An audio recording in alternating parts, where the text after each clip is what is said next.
¿Qué tal, querida comunidad de Astillero Informa? Hoy es lunes 30 de marzo del 2026 y en esta ocasión un ejercicio distinto. Mi participación está videograbada y escrita para poder ser leída y compartida con ustedes a ver qué les parece y qué opinan. Bueno, el tema del que hoy quiero hablar es una preocupación personal en torno al doble homicidio que cometió un estudiante de 15 años de una preparatoria particular en Lázaro Cárdenas, Michoacán. Y es que las escenas después de ese terrible hecho, cuando apresaron a este joven, literalmente lo amarraron con un lazo, un mecate, y esas imágenes personalmente me trastocaron, me movieron muchas cosas, muchas emociones, rabia, tristeza, desolación y muchísimas preguntas. Porque además de periodista, también soy docente, soy maestra, aunque a veces con pausas. Desde hace casi 20 años doy clases de periodismo, de documental, a veces en maestría y actualmente en licenciatura. Y las primeras preguntas que me atraviesan justamente como profesora, como docente, es si basta con poner en letras grandes la idea de que los trastornos de salud mental crecen cada vez más en adolescentes. Es suficiente señalar que debe de haber más cohesión familiar para evitar este tipo de actos, para que los jóvenes no vivan una suerte de soledad hiperconectada en las redes y las plataformas digitales. Basta con insistir una y otra vez que muchos de ellos se identifican con todo ese movimiento de los llamados incels para poder dar una respuesta a este tipo de hechos.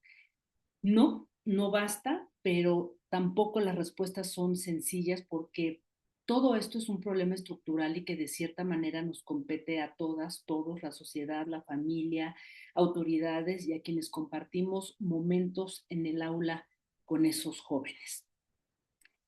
Y empiezo.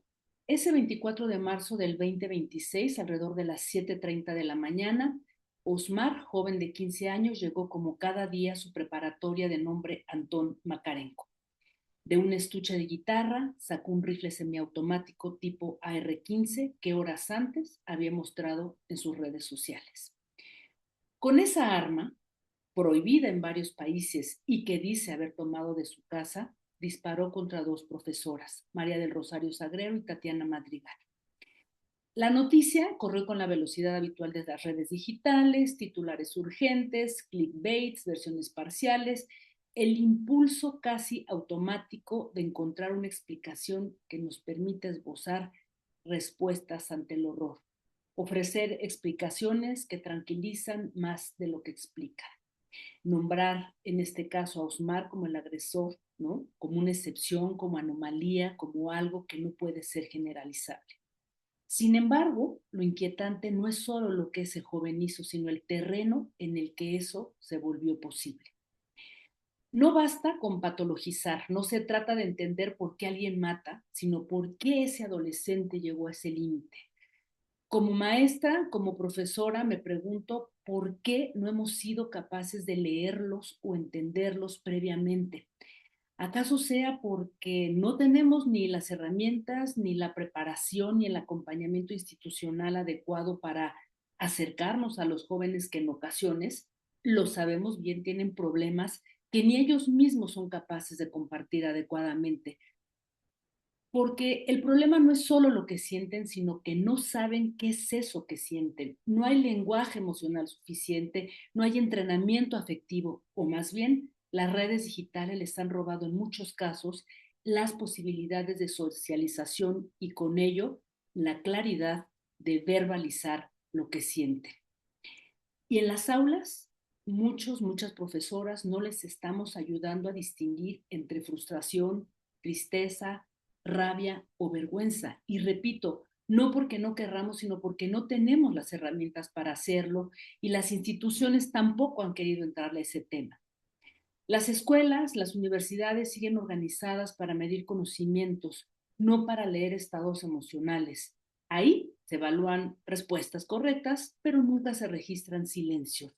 Se implementan exámenes, se califican errores, aciertos, pero muchas veces las profesoras no sabemos qué hacer frente a un cambio de conducta, a un aislamiento repentino, a una irritabilidad constante, a estados de ansiedad y depresión que a veces se convierten en vergüenza en muchos alumnos.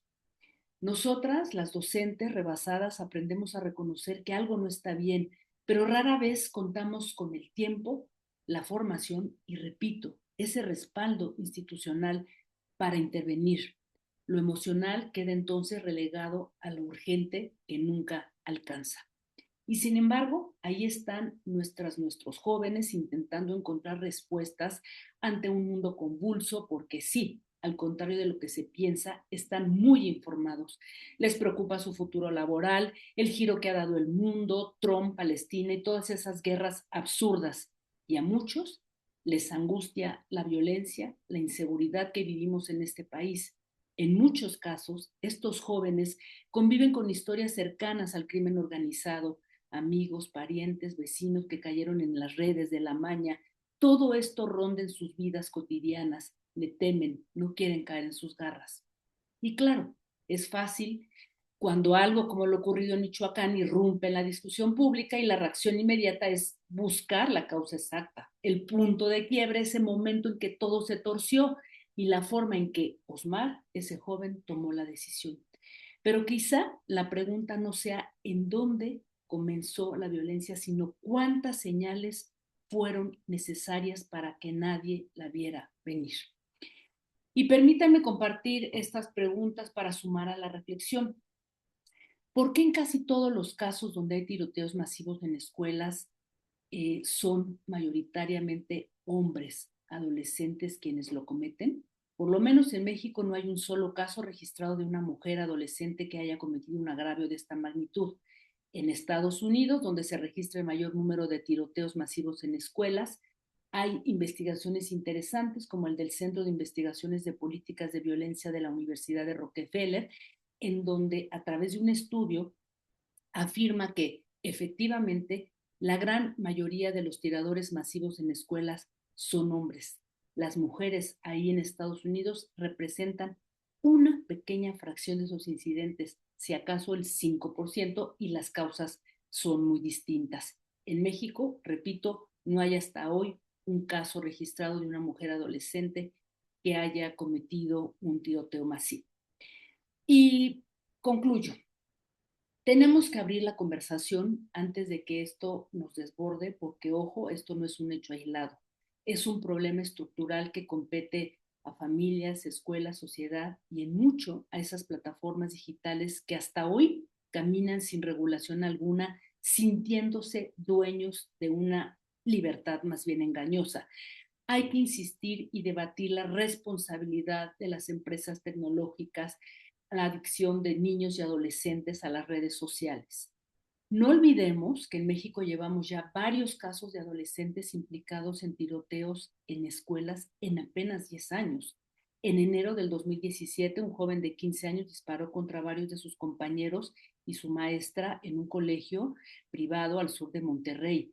En el 2020, una tremenda tragedia enlutó a la gente de Torreón, la de un niño de 11 años, 11, que disparó contra una maestra y 6 compañeros suyos y luego él mismo se quitó la vida. Apenas el año pasado, en septiembre, el estudiante del CCH, quien le quitó la vida a uno de sus compañeros con una guadiana y luego hirió a un trabajador del plantel. Un mes después, una profesora de psicología del Colegio de Bachilleres en el estado de Oaxaca fue asesinada por un alumno, dicen, por ponerle una mala calificación. Insisto, no basta con patologizar estos hechos ni poner con letras mayúsculas que esto es solo un problema de salud mental de los adolescentes, como si el mundo y algunos de sus dirigentes no fuera una cosa demencial en estos tiempos, ¿no? En el aula, los profesores, las profesoras ocupamos un lugar importante. Somos al mismo tiempo quienes están más cerca y quienes tienen menos margen de acción. Vemos lo que otros no ven, detectamos cambios mínimos, un estudiante que deja de mirar a los ojos, otro que se vuelve irritable, uno más que simplemente se apaga, alguien más que desaparece en medio de su infinita tristeza, pero ese registro fino rara vez encuentra cauce dentro de la estructura escolar universitaria. Quizá por eso lo más difícil, por lo menos a mí como profesora, no tiene que ver solo con las motivaciones de Osmar, este joven de 15 años en el instante que cometió este doble feminicidio, sino que sigamos sin saber o sin querer saber qué estaba pasando mucho antes. ¿Cuántas señales ignoramos antes de exigir explicaciones? ¿Qué hacemos con una generación que aprendió a callar lo que siente? Agradezco mucho su tiempo y espero que esta reflexión haya sido de su interés. Nos vemos hasta la próxima semana. Hasta pronto.